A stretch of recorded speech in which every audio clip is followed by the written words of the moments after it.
Hi, Hello, I'm Alex, and I'm Val. and we're here to talk about Live Free or Die, Yep. Sopranos. We talk about The Sopranos. We talk about Sopranos, we watch it, and then we talk about it, and then we put it out for you to listen to immediately after because we're procrastinating and can't do this in advance anymore. So if you're wondering what time we recorded this, it's basically exactly when it comes out, Not quite. It's a day before. pretty much. But We used to be better. We used to like stockpile, but now we can't do that. yeah, it's been busy. Live Free or Die. We were just driving through New Hampshire this past weekend, We were just driving through New Hampshire this weekend. but I don't think the town of Dartford really exists. Right. Which is maybe part of the whole I don't know. Yeah, part of the whole intention of it. I think it is kind of like a Right. weird fairy tale land It's like where Main Street USA to me. yeah, And yeah. it kind of plays into that idea of like every town USA, like it's supposed to not. But also it's Be this, real. I mean, it's this kind of like haven for all these gay men who he sees around, right? Right. Which he doesn't see in his circles, obviously, or in Right. his community. But here they like, can go for breakfast together and And they are can, boring. and are boring together. Or they can, be around antique shops, right? Right. And so they're living free. Vito isn't able to do that, except kind of in this fantasy. But he's kind of world. contemplating it seems. Yeah. Like in the end, when he sees Live Free or Die, it seems to be that's kind of.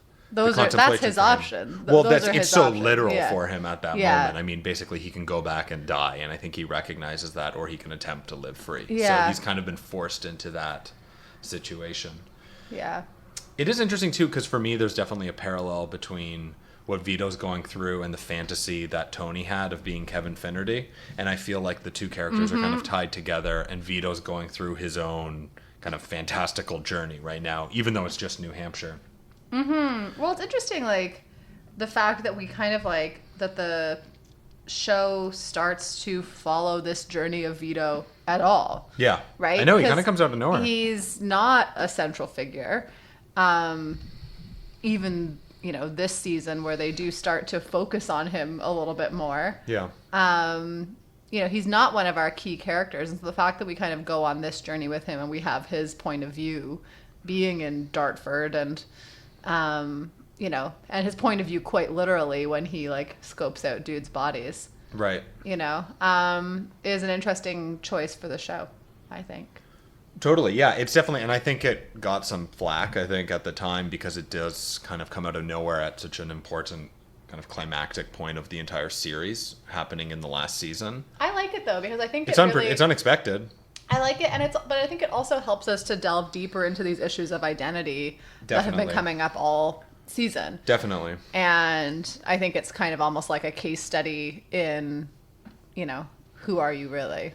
I think and where there's are a you lot, going? Yeah, I think there's a lot more going on with this storyline than I gave credit to the creators for before. It actually seemed like one of the more kind of literal narrative developments in the show that happened where it felt like, oh, and now Vito gets outed as a homosexual and he goes to New Hampshire and here's the fallout. But I think there's actually a lot underneath the surface to kind of get at that ties into the way that we tend to kind of watch and talk about this show on this podcast. I actually think it is perfectly situated in the final season because it's actually bringing to light who people are. And it's actually kind of And tying not up, just Vito. Yeah. yeah, and tying up a lot of the themes of what America is, what principles are, what kind of exists in these different orbits, the orbit around Tony and also outside, and what it means to live within the world of the mob.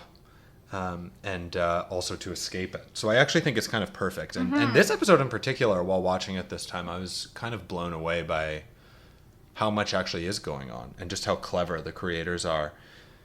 It's great. I mean, even like that idea of live free or die, taking it from the New Hampshire state motto, it really does kind of tie everything up in terms of what Vito is going through at that moment. And that kind of like fantasy world that they create within New Hampshire is perfect. It's a lot better than as we were driving back through New Hampshire. It's a lot better than any other state motto that they could have chosen. For instance, if they had chosen Maine, they could have called this episode lobster. Their license plates say lobster. Well, that's not their actual state motto, though. Right, that's true. It's Dorigo. Right. But if Vito was in Maine and looked out, he would just see lobster. I mean, maybe that would have been a better move for him. He likes food. Yeah. Well, that was one of my biggest questions left from this episode. I usually save questions like this till the end. But when Vito, when the guys show up to get Vito, right? Benny and whoever else is with him, that big bald guy. Right. He then goes and stops at home, which seems like a pretty obvious, if you're like really chasing someone down, seems like a pretty obvious place to go and find them next. But then somehow between going home and, being in the car on a winding road in New Hampshire, he got some ribs. Right. Where did he get those ribs? Well, I guess he's also off his diet. Well, he's eating lots of Johnny cakes. Right. Lots of Johnny cakes. Exactly. Yeah. But yeah, I had a question this episode that I kind of took for granted other times. Does Vito know that that's why Tony's after him, or that's why those guys come after him, or does he? I think so. Or does he think that it could be some of the shady stuff he was doing with light packages and kind of that's a good power, point. Power seeking? That's a good point, and that's an interesting idea. But I definitely think it's because those guys saw him. Okay. Yeah. Yeah, I definitely think that that's the reason. Okay, and that's why he's hiding the out. implications you're of right. that. You're right. Yeah, no, I think it's definitely coming out of that. Yeah. Yeah, I wouldn't have thought this, but I actually think before, if you had asked me, as we were going into watching it, how pivotal is this episode, but I actually think it's a really important one. And I mean, even I probably could have got a hint by knowing that David Chase was involved in writing it, because there's not many examples of David Chase as a writer where he doesn't stand out as having some sort of kind of important purpose in the grand sense of the series. Yeah.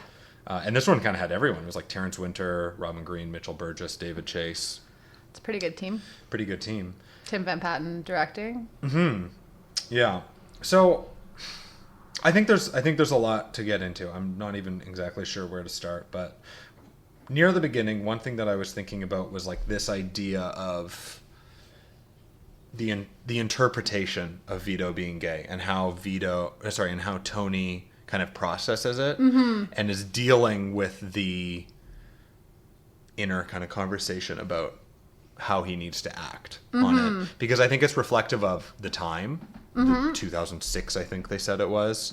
I think it's indicative of who Tony is. I think it's indicative of the culture and the world that Tony lives in. And I think we also get a window into how different characters who are kind of a part of Tony's orbit to varying degrees respond to that question. And Tony is kind of in the middle and dealing with it, and we're kind of privy to his inner monologue about it. And I think it's just really interesting and really revealing about different characters. So the idea of all these characters talking about Vito in the back room of the Bing when Chris kind of reveals this discovery, and then the cut to Meadow at the South Bronx Law Center kind of dealing with different issues of race, identity, biases, and how she's kind of being engaged with certain biases that the other character... Biases? Is that correct? Yeah, I don't know. Yeah. But I guess so. Yeah. But she's being confronted with these different biases that the other characters don't even really deal with. But she's kind of coming up with her own opinions about them. And then we actually cut again to this breakfast conversation from there, where now Meadow is with Tony, and she's actually talking about these ideas that she's kind of forming. And as the episode goes on, actually, I feel that Meadow is kind of outed as a bit of a hypocrite, but I want to get into that later. But Meadow is bringing some of these ideas from outside of the mafia world and kind of confronting Tony with them, and that kind of sets up the episode, the play on Tony's ideas about, is it really so bad that Vito is gay? What does it mean? What should he do? He's being confronted by those ideas from Meadow. He's being confronted by Polly, who's now a hardliner who's out for blood. Even still kind of recognizes what a big deal this is in the family and reformulates it as a business problem to Tony, so that he'll kind of understand.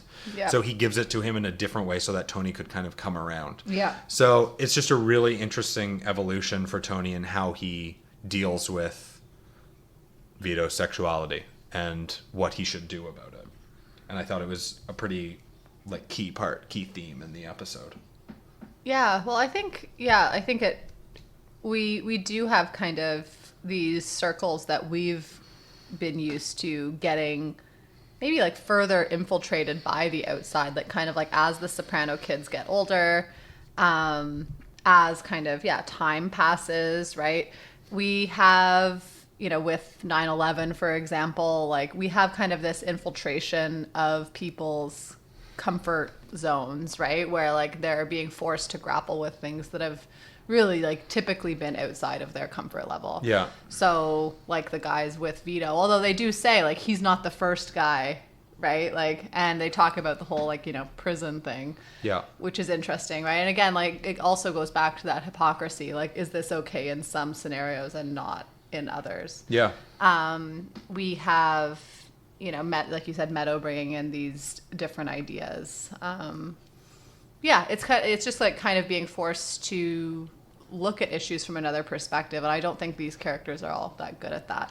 Tony is actually in some ways, like out of all the guys in the mob, like he to me seems like the only one who's really giving it a second thought. Yeah. They're all like, oh, he's gay, like let's kill him. Yeah, like, pretty much. Chris is like, I would like to do it personally. Yeah. Like it would be an honor. And Tony's really the only one who, I mean, I think I wrote something down here. Yeah. He talks about with Melfi, he's talking about like second chances and stuff like that, right? And so like he had this second chance, so why shouldn't anyone else? But then he mentions that it's like when regular life starts picking away at that, right? Like it lessens your capacity to be this kind of like happy wanderer or someone who believes in that kind of stuff. There's also a connection there, like Tony saying, I had a second chance, why shouldn't he? Mm-hmm. The connection between Vito and Tony as characters, and also our on these kind of like identity journeys. Yeah, on a focus on both of them, because Tony did get a second chance, why shouldn't he? Well, will he?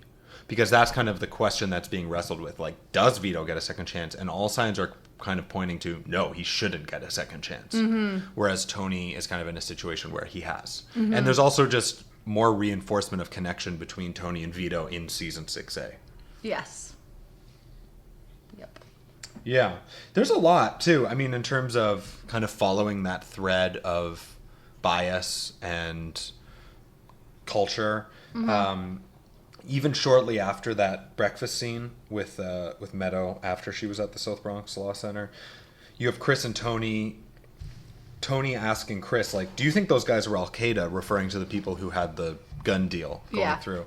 And Christopher says, I don't think so. And then his rationalization they have a dog. Muhammad has a dog, so I don't think so. Yeah. So like their characteristics of that group are... It's just so elementary. Like, it doesn't really make any sense. Like, they probably could be playing into terrorism and a national security threat, and they're just being lazy about it. And we've kind of had some hints that do tell us that. Right. Like, he sends all his money, home and stuff like that. Right. I mean, the reasons that Chris throws out really are meaningless.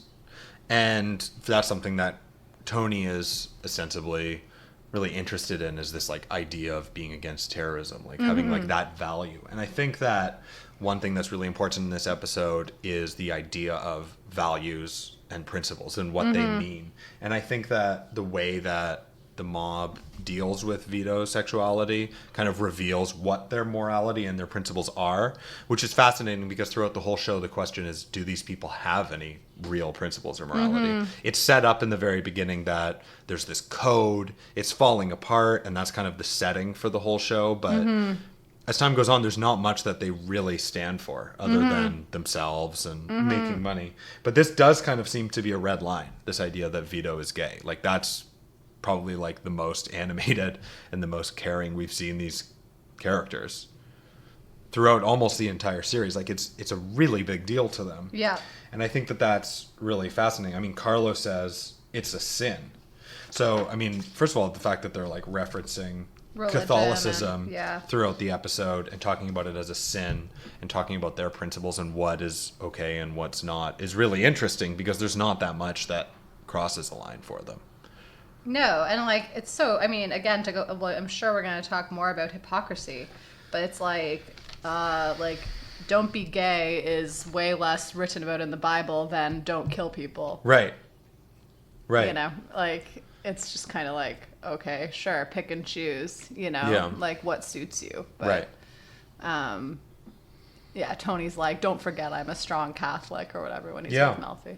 I think that idea of principles is really important, and as we see Vito leave New Jersey, we see him kind of fall out of the orbit of the mafia and the principles that they have, and how the way that he lives his life doesn't work anymore.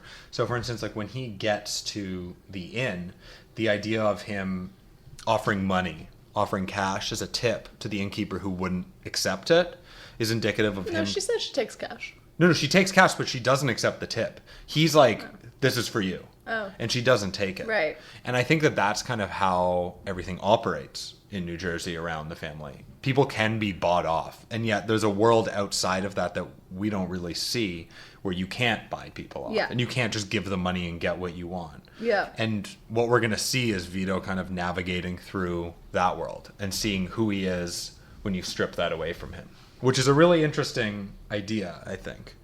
And I think that it kind of plays into that idea of this new environment that he's in, that we see him now in this town in New Hampshire. Similarly, I'm really fascinated. Another connection between Tony and Vito is that in itself, again, is so reminiscent of Inn at the Oaks. And the house where we see Tony go. Kill Tony Blundetto. No. Yes. Yeah. And the house in the dream where the Livia kind of Exactly. character There's is. so many houses that actually look like that. And spoiler alert, I guess, but in the last episode, they actually constructed a mural in the back of Holston's, where the final scene is, and I'm not giving anything away to say that there's a house that looks a lot, again, that's similar to the Inn at the Oaks, to these other, like... I'm giving it all away. In the last scene. Big spoiler. Everybody freaked out because... There was that house. There was that house on a picture. Yeah, that's what all the fuss is about, really. I think it's important to think about, though, because even if it is your first time, as you're watching, that's clearly, like, the most important part of the entire show, and they choose some very interesting symbols to kind of reinforce what they were going for, in my opinion, at the very end. And I think that kind of white house with the porch is a very potent symbol. And at a minimum, it's, at this point, just kind of connecting Vito to Tony on this spiritual journey. Mm-hmm. He ends up in the rain at this inn. Mm-hmm. I think it is... For me, it kind of represents something like very essential in people's identity. Like it's like this home inside of you where you really can be who you are, right? Or like the things that make you who you are live there. Maybe. For me. Interesting. It's this very deep part. Like we don't see places like that in this show often. Right. And so when we do, they are in this kind of like otherworldly way. Right. Even this, I forget what this inn was called, the bed and breakfast where Vito stays. Inn. Mountain. Right. White place. Mountain, something like that. But yeah, like they exist in these places where you have potential to kind of delve into some of those things too. Yeah. Yeah, and I think there's also an association to the afterlife and the eternal. Mm-hmm. And I think, again, that's another thing that's connecting Tony to Vito. Mm-hmm. There's a lot of focus, actually, and I don't want to get off topic, but there's a lot of focus, again, as there has been all throughout this season, on trees, wind, shots including trees, shots including greenery blowing in the wind. Well, but actually, the one that we haven't had for a bit, that we had a lot in this episode, maybe you're going to say the same thing. I was going to talk about the water symbolism. I have a different one, actually. Even. Oh. Well, even like to set up the inn, obviously there is the water, but like when he's driving and he throws his phone, there's a cut, and then we actually focus on trees in the rain, in the wind, and it actually moves over from there to the point where he's actually blocked by that tree. Which actually reminds me of the end of season 1, I believe, where the tree falls. The tree falls, and in the rain and the storm. They have to go to the restaurant. Vesuvius. Yeah. But more importantly, like that focus on nature in a shot, and then that leads him to the inn. There's kind of a focus for me on this is a matter of life and death for Vito, and he's contemplating these bigger issues. And I think that's it's the interesting how important thing. he like gets over the or the tree that's fallen in the road, right? Versus Tony and his family, right? He like busts through it. I mean, it busts his car up, but he gets through it. No, but the water for me, again, like you were talking with the Eternal, like we do see, I mean, we have this huge storm that Vito is heading off in. We have Tony by the pool or in the pool at multiple times this episode, even reading a yachting magazine. He sure is. And then we have this scene where Vito, I guess, goes on a hike. I don't really know how quite he gets to this Contemplating this the place. waterfall. But when he's like looking into this like churning, bubbling water, you know, we see a lot of characters in this show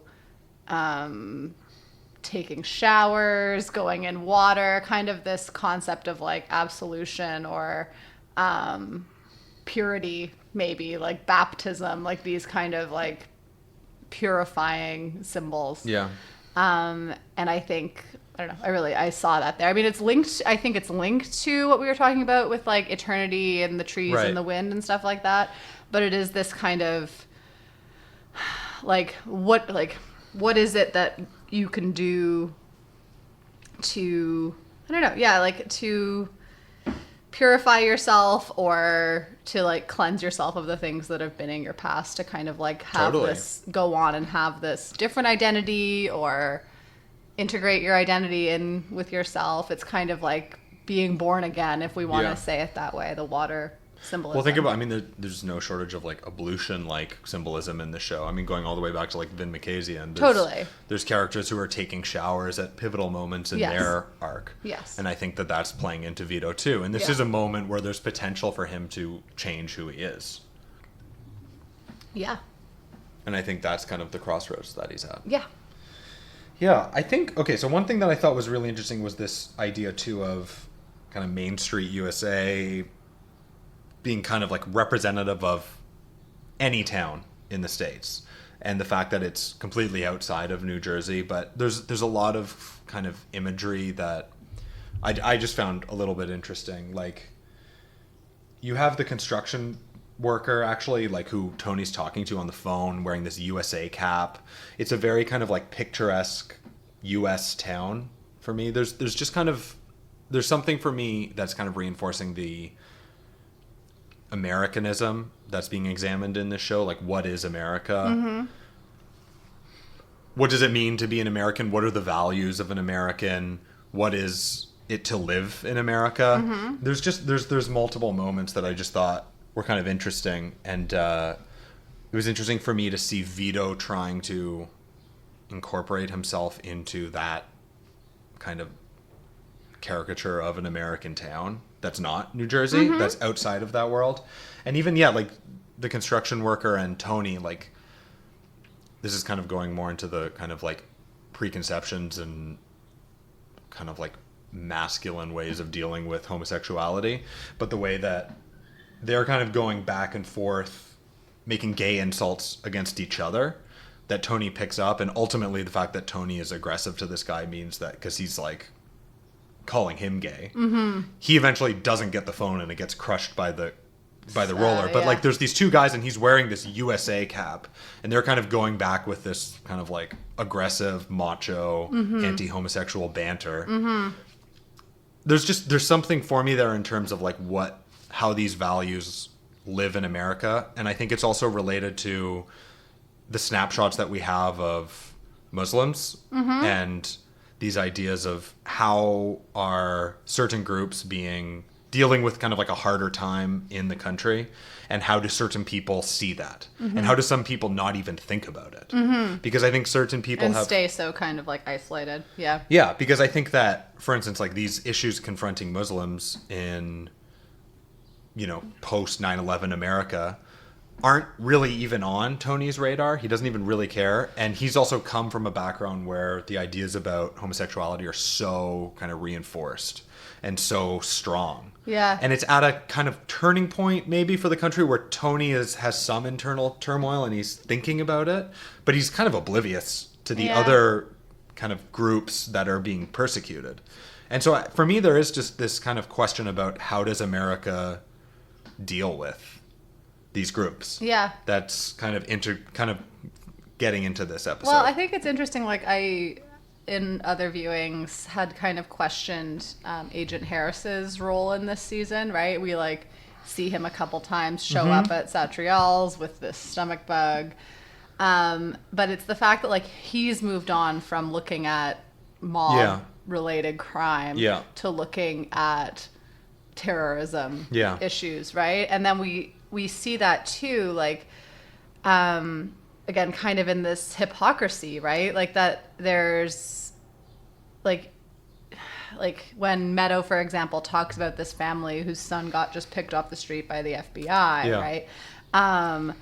Everyone's like, Tony's playing a small violin. He's like, you know, but like he and, you know, Johnny Sack have been both picked up by the FBI. Tony right before Meadow's graduation or whatever. Johnny Sack, you know, being allowed to go out for his daughter's wedding and then being, you know, embarrassingly carted away. Right. And so he can't see how like those things that have pained him are also painful for other people. Right. Like you can rationalize other people, the reasons behind it for other people, but you can't rationalize it for yourself. It's like kind of impossible to do. And we were talking a lot this weekend for other reasons about hypocrisy just generally, and whether or not it's really possible to see your own hypocrisy. Like if we're all just so trained to believe our own thoughts that it's impossible for us to see when we're being hypocritical. Right. And I think that's true for these characters too. And I know we'll get to talking about Meadow, but I don't, you know, I think Meadow is hugely hypocritical in this episode with, you know, this work that she says she's doing, but then, you know, that it doesn't apply to her family. And that really, you know, like in order for her to really be separate and have her own identity, she would have to think differently about that. Or in order to like really do the work she needs to do. Both in the Bronx Law Center and in this like white collar crime, which is really interesting. Like this introduction too of white collar crime and those kinds of criminals or those kind of people who are dealing with the law. Like there's just a lot of focus on different groups dealing with persecution in the US and how they all deal with it. And it's fascinating to see where Meadow is going. And for me, I don't know if we want to talk about it right now, but for me, that's like one of the pivotal developments in this episode that I don't know if I realized in the past how important it was, but I think that Meadow has a really important development to her arc. We could talk about it now. Yeah. I mean, I think there's multiple moments that really kind of bring Meadow back into the Soprano orbit and make her hypocritical in the same way that her family is and make her more and more complicit too in their actions. And there's just some really key scenes, I think, that really establish who Meadow is and who she's kind of becoming and the trajectory that she's on. And I don't think it's good. No, I mean, she outs Vito. Well, which is fascinating too, because for me, that's super revealing of Meadow as a character, because in the past when Finn came to her, she's like, Vito's harmless, I can't believe you're talking about like this again, this is ridiculous. And yet when she's talking to Carmela, she's saying Vito warned Finn. You know, so she you know, she has a different, she clearly internalized it, but didn't kind of give credence to Finn's feelings. And yet she recognizes that Vito isn't harmless, I guess, and that Finn didn't come forward because he was warned by Vito in this like intimidating manner. So that's really interesting. The fact that she brings it up to Carmela, there's definitely kind of there's a hypocrisy there. Yeah, why does she do that? Yeah. I mean, it just kind of comes up, I guess, but no, she had a choice. She was like intrigued by the gossip. Yeah. Like what, like she knows what would happen to him if, I don't know if she knows. I mean, I think she's repressed these things. I think she knows. But that is the question, because I think that she knows more than she's let on. That's what is coming out in this episode. Because now we've seen her talk about this in two different ways. And I think what it leads to is that scene where Finn is with Meadow near the very end of the episode, just They're before in the movie theater house. just before Vito basically sees Live Free or Die and the episode ends. Like that second last, that penultimate scene is so important for me because there's so many things that happen in that short amount of time that show us who Finn and who Meadow are and where they're going. And, Meadow comes out and now she's been working on this white collar crime and she seems to be connecting with it. Mm-hmm. She seems to say, as well as this Muslim family issue, but we're left with her connecting with the white collar crime. I know. Yeah. And we're left with her rationalizations of basically saying, oh, this guy was pretty smart and if this guy's getting away with it, why, this bullshit about Johnny Sack, this isn't fair about my dad, and this classic line that we've been hearing Tony say, oh, I'm not a criminal, like those guys are criminals, like these business people, like they should be locked up, which completely negates the realities of what your family is involved in. And Finn doesn't support her rationalization, and he has a really key line: you are on your high horse about justice. They're gonna meet it out themselves. And then Meadow responds, "This is untenable," which Finn is starting to realize who Meadow is. Yeah, but I mean, like the fact that Meadow would come out with this kind of holier than thou diatribe about justice. Yeah, and at the same time, Finn is realizing these guys are outside of the realm of justice, so you can't apply that to your family because these guys are basically going to do whatever they want. And the realities of what they're going to do to Vito for being a homosexual, which isn't a crime, is going to be severe. Yeah. And Finn recognizes that, and Meadow is completely blowing him off. And actually, in the end, says this is untenable. Like that relationship can't exist. Annoying. Yeah. No, but she's recognizing that they're incompatible, which is fascinating because Finn is just challenging her. Mm-hmm. And she needs to be challenged. I mean, if there's anything we know as an audience, is that the Soprano family it's not good. I mean, it's not a good. They're not good. They're not contributing anything of good to the world. It's complicated, but it's kind of the show that invented the anti-hero. Mm-hmm. Like in so many ways, like these characters that we love because we're so invested in them are terrible people. Mm-hmm. And Meadow had the opportunity to get away from that. And I think at times she did start to drift away from that, but I think we're starting to see her kind of get pulled back in. Yeah. And Finn, I mean, to give him credit, I think that him challenging her on those ideas and him challenging her holier than thou, getting on your high horse about justice is extremely important. And her response is, this isn't going to work, basically. Yeah. So I think that really reveals where Meadow is heading as a person and where her arc is leading. Yeah. I just think it's a really important scene.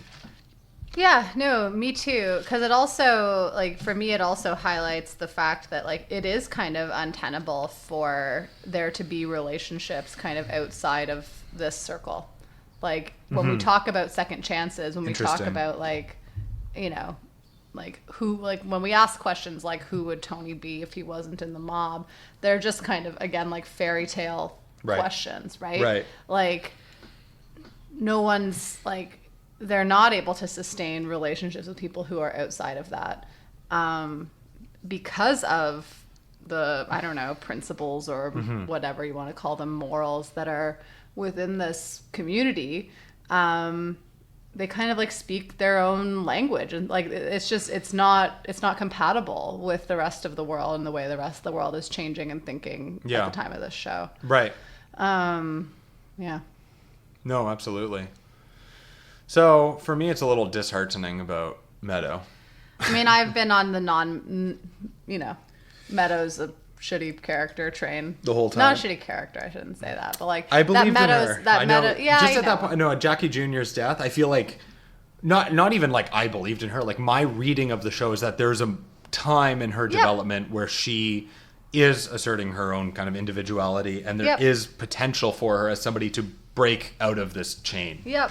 Because this show is so much about fathers and sons, fathers and daughters, the generations, the way these principles and these this lack of morality kind of seeps through the generations and is endless. There's kind of a chain, and we see how it happens. And yet Meadow kind of had everything given to her, had every opportunity, and yet she's still, in my opinion, falling back into this. Yeah. So Tony didn't have that, right? Because one of the key questions of this series is, well, he was born into this. So how much is his responsibility?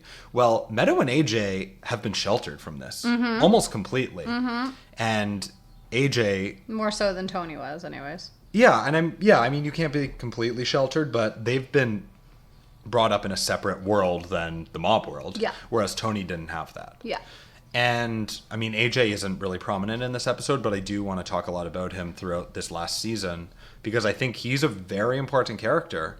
And I think that it's easy to watch this show and just kind of see him as a bit player and kind of a annoying adolescent, but I think he's a lot more than that. And I think Meadow is the same. It's easier to kind of read into Meadow's importance, but I think those two are two of the key characters in terms of interpreting the messages of this show. Yeah, no, totally. I really do think that. Totally. It's interesting, the line, kind of like you mentioned, like, you know, fathers and sons and stuff like that. The line where Tony was talking with Melfi and she brings up, like, being a good boy, like, why he's stuck with Junior, right? And it's like, you know, he wanted to prove that he was a good boy that a mother wouldn't hate. Right. And so, you know, it's, like, again, kind of with his identity journey, right? And, like, you know, every character in the show is on some kind of journey.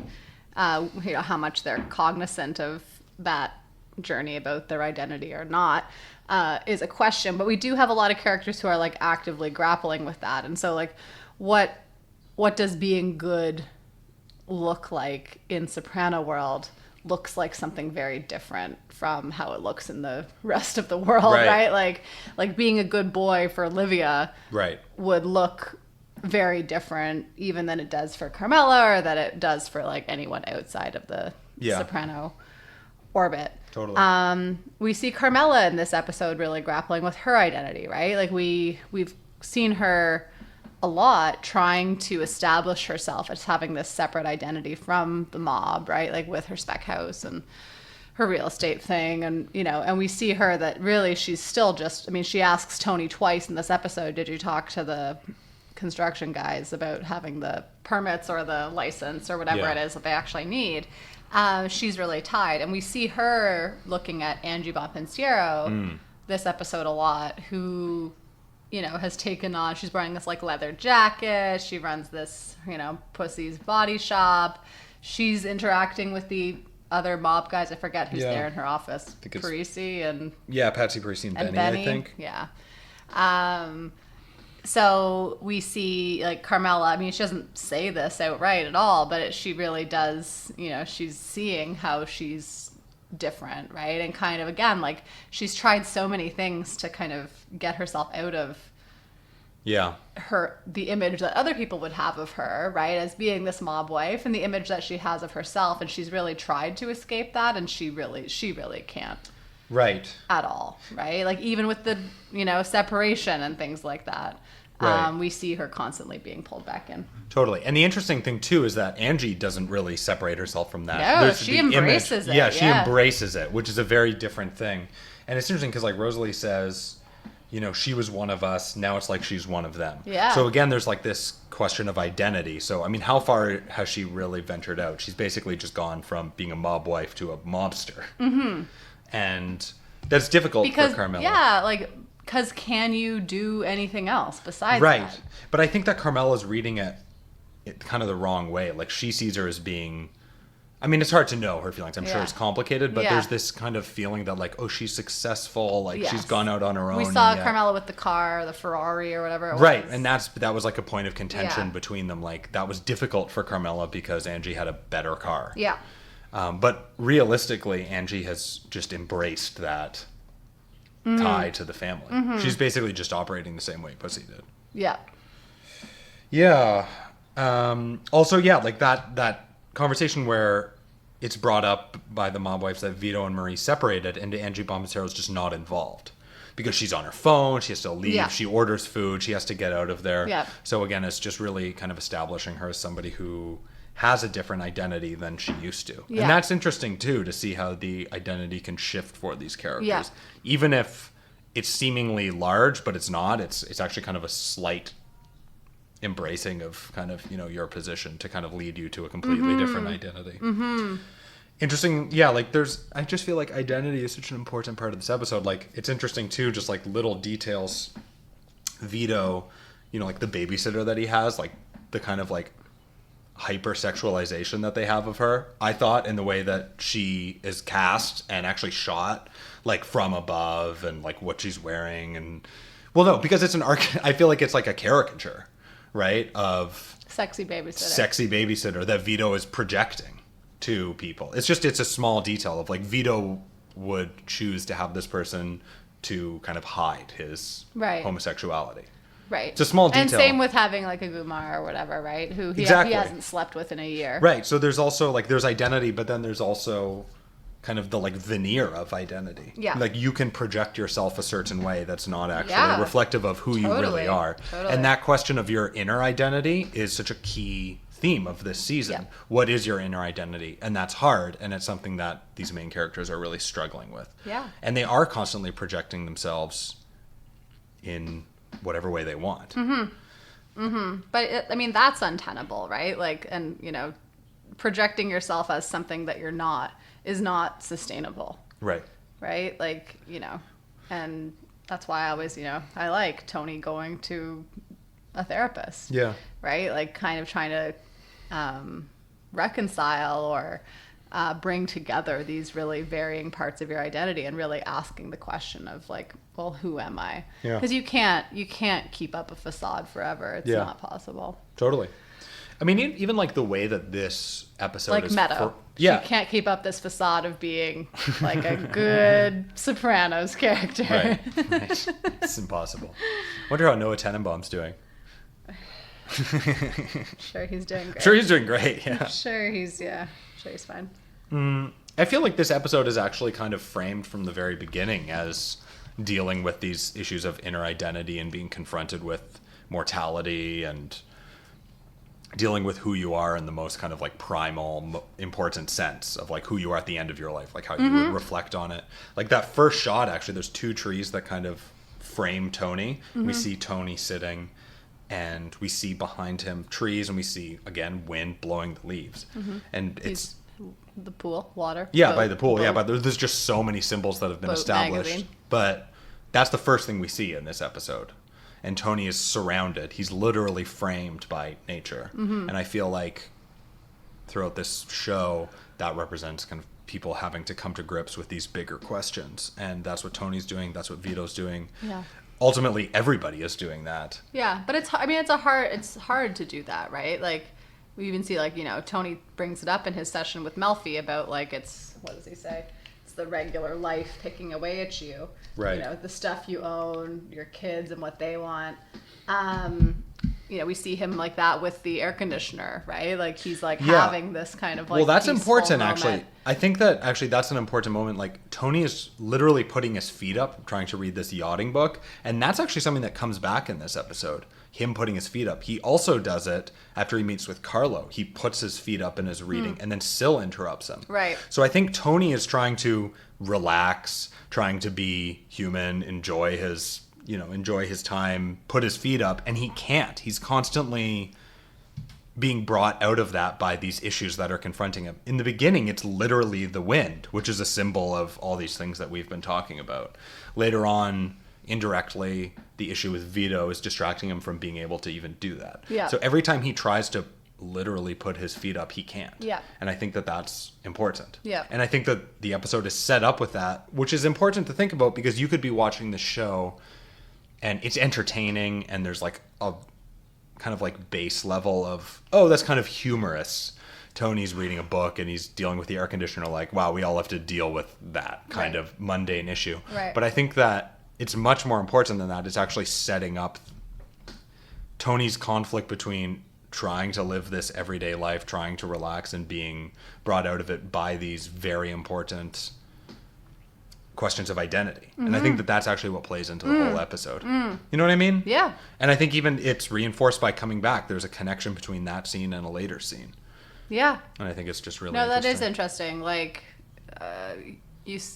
the way you stated it was slightly different than me, and I kind of like that. Like, these distractions, like these questions of identity that are the things that are like inhibiting you from living this life, like this kind of facade life that you've set out to lead to. It's interesting. Yeah. It's interesting.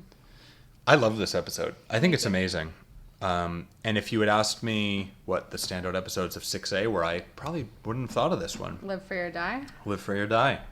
I think it's an important episode, and I just think it's just like a extremely well-constructed, great example of amazing Sopranos. The one question that I'm left with is, did they always have that big skull of a steed or whatever, that like cow skull over top of the table at Sadriel's in the back room? That's a great question. Write us and let us know if you've seen that skull at other points in this show. The shots in that scene... There's some amazing camera work, yeah. And an amazing eye, too, for the angles and the shots that they create. But I've just never seen creative. that, like, longhorn Or maybe we bull. have. I've never seen it. Or maybe you have. Let us know. Let us know. If you've seen it somewhere else on the show. I mean, yeah. And where did Vito get those ribs from? Where did Vito get the ribs? Yeah. Yeah. Dinosaur barbecue. Well, thank you for listening. We appreciate it. We do.